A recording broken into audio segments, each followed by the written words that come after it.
ভয়াবহ যান দুর্ঘটনায় একটি পা গেল যুবকের। ঘটনা জিরানিয়া এলাকায়। ট্রিপারের ধাক্কায় গুরুতর জখম হয়েছে জেমস কলুই নামে এক বাইক চালক। সে জিরানিয়া বাজারে পান খেতে গিয়েছিল। বাজার থেকে বাড়ি ফেরার পথে একটি ট্রিপার তাকে সজোরে ধাক্কা দিলে তার একটি পা ভেঙে যায়। আশেপাশের লোকজন দুর্ঘটনার বিষয়টি দমকল কর্মীদের জানায়।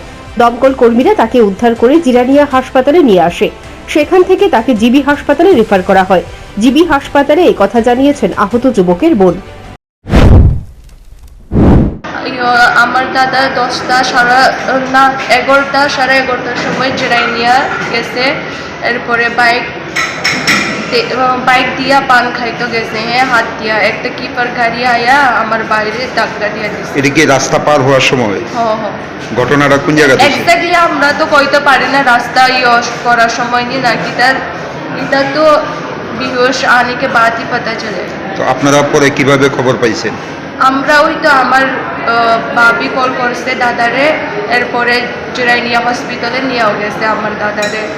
এরপরে আমার বাবি যে সময় কল করছে ওই সময় নার্সটা কইছে অ্যাক্সিডেন্ট হয়েছে, তোমরা লোক আয়ো। তো জিবিতে কে আনছে? জিবিতে থানায় রেফার করছে। ফায়ার সার্ভিস আনছে? Fire service. এখন অবস্থা কিরকম দাদা? এখন তো অনেক ক্রিটিক্যাল। এদিকে দমকল কর্মীরা দুর্ঘটনাগ্রস্ত টিপারটি আটক করেছে। পুলিশ দুর্ঘটনার তদন্ত করছে। Bureau report, news prime Tripura.